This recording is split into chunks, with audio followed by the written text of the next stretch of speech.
Welcome to the Slop Temple. We pray this video helps. In this video, I will show how to draw BMW M5 E60 only way. Start by sketching the car's basic proportions with light lines to block out length, wheelbase, and roofline. Use simple shapes for the cabin, hood, and trunk, then check symmetry across the center line.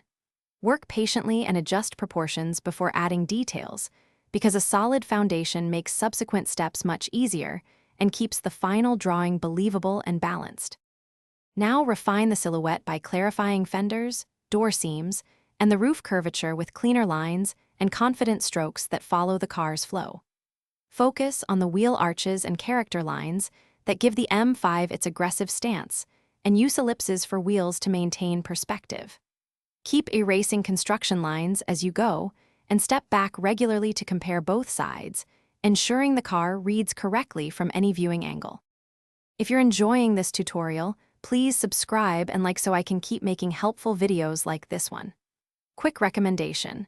I noticed a great companion on my desk, dollar banknote book that can truly change how you think about money, The Simple Path to Wealth, and it pairs nicely with patient practice and goal planning for hobbyists.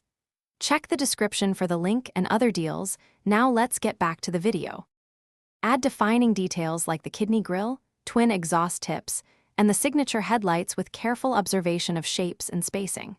Work on wheel spokes and brake discs to enhance realism and add mirrors and badges for character. Finish with subtle shading to indicate curvature and reflective paint, using softer pencils for gradients and harder pencils for crisp edges. Take your time detailing to make the car look lively and three-dimensional on the page. Thanks for watching. Consider subscribing if we helped you.